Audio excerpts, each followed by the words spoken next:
Mga kababayan ng sir, this is John, the Filipino channel, ang inyo pong lingkod. So today is March 17, 2026 at tayo ngayon ay papunta dyan yan sa may St. John, sa may Don Bosco Parish Church, sa may Laguna Boulevard po yan, Don Jose Santa Rosa, Laguna. At dadalhin po natin sa may Security Bank Shopwise sa may Santa Rosa po yan, Santa Rosa, Laguna. Okay, magbabalik po tayo mamaya konti pag nakuha na po natin sila. Disclaimer lamang po, ang content po natin ay kalsada at hindi ang passenger. Kaya nga naman, sakasakali man po na may marinig kayo mga pangalan ng lugar, pangalan ng tao, pangalan ng organization, government o private man yan, ay wala pong kinalaman ng channel na ito at wala pong pinapatungkulan. Lahat po ng pinag-uusapan dito ay pawang dito lamang po yan sa loob at wala pong pinapatungkulan sa loob. Pick up po! Pick up po sa may St. John. Hindi ako taga rito. Saan? Paanong ano? Oo nga, saan yung daanan yung sa dito? Ito po, diretso ko po sa unang kanto po, sir. Oo. Sa unang kanto po, kakaliwa po. Opo. Ako makakating sa church ng San Bosco po.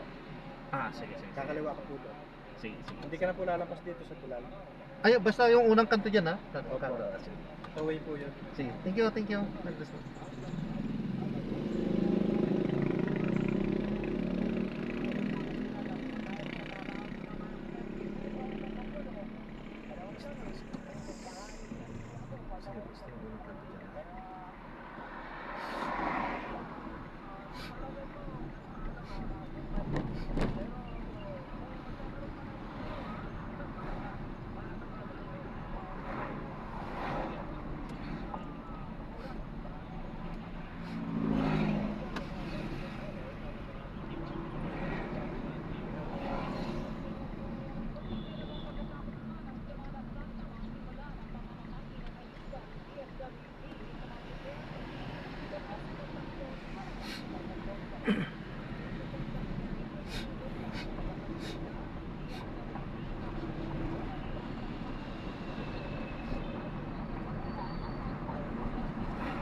Nandito na tayo.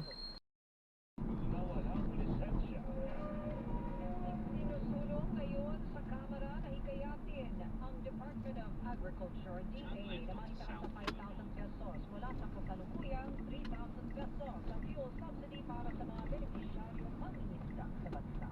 Kita ito ng walang preno pagtaas ng presyo ng mga produktong petrolyo dahil sa napapasuloy ng gera. House Resolution Number 888 na Bayan Reform Block sa Kamara, sumabi na ang grupo sa DA na masakop lahat ng 2.7 milyong mangingisda sa ilalim kasi ng subsidy program. Nasa 200,000 lang ang rehistrado may-ari ng mga titulo sa bangka.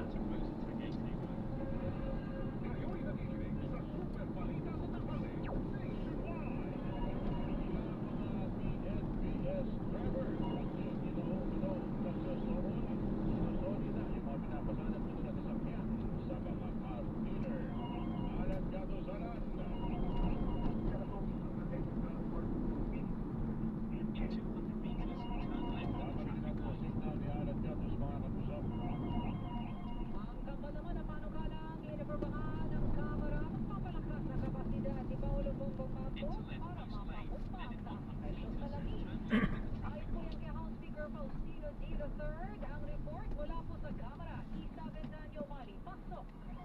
Inaasahan lalakas ang mga hakbang ni Pangulong Ferdinand Marcos Jr. para mapahupa ang pagtaas ng presyo ng langis sa gitna ng tensyon sa Middle East. Ito'y kasunod ng pagpapatibay ng Kamara sa dalawang panukalang batas na layong maprotektahan ang ating mga kababayan sa mataas na halaga ng krudo. Ayon kay House Speaker Faustino Bonini III, ito yung House Bill 8418 o Emergency Powers para sa Presidente upang masuspindi o mabawasan ang excise tax sa petrolyo at yung House Bill 8469 o pagbibigay kapangyarihan din sa Pangulo na suspendihin ang mandatory biofuel blending sa ilalim ng Biofuels Act of 2006. Sinabi ng Speaker na ang kampanya panukala kapag nagigirang na batas ay magpapaigting sa kakayahan ng administrasyon na mapagaan ang pasanin ng ating mga kababayan sa kasagsagan ng krisis. Tingin ni Speaker Hing kapag mataas ang pandaigdigang presyo ng langis, dapat mabilis talaga ang kilos ng gobyerno upang mapangalagaan ang kapakanan ng mga pamilyang Pilipino, computers at mga negosyo sa tamaan. Hinihintay na lamang na makapasa sa Senado ang dalawang panukala, maisalang sa Bicameral Conference Committee hanggang sa maratisikahan at maiakyat na sa tanggapan ng Presidente para sa pirma at pagsasabata. Ako si Isabelania Mali, ng GMA sa Radyo DCWD, dapat totoo. Super balita sa Takali, nationwide! Balikan natin ang na-outlet na report mula kay Alan Gato Salan. Aminado ang vehicle search to PNPS driver na sobrang bigat na ng taas petrolyo. Ayon kay Mark Anthony Abihiro, isang PNPS driver, may kabilanan siya na ating may-ari na sasakyan. Ito ang super balita sa Takali, nationwide! Sinahon natin ang signal ni Alan Gatos, mga kapuso, samantala at nabayanan po sa pagbabalik ang super balita sa Takali nationwide. Presyo ng diesel, umabot na sa 100 piso kada litro sa karamihan ng mga gasolinahan sa Metro Manila at ilang pang mga lugar sa bansa. Department of Energy, nakikipag-usap na sa iba't ibang bansa para magkaroon ng pangmatagalang supply at mas murang produktong petrolyo ang Pilipinas. Sektor ng turismo sa ilang probinsya apektado na rin ang mataas na presyo ng produktong petrolyo. FSCA, naglunsad ng mga bagong shower room sa Pasig City para sa mga siklista at pedestrian. Harap na natin sila. Maraming salamat po sa panonood. Hanggang sa muli. Ingat po at God bless. Paalam po muna pansamantala. Tayo ay gagawa na ng ibang video sa ating susunod na mission. Paalam po muna pansamantala. This is Jam, the Filipino channel, ang inyong pong lingkod. Paalam po muna pansamantala po.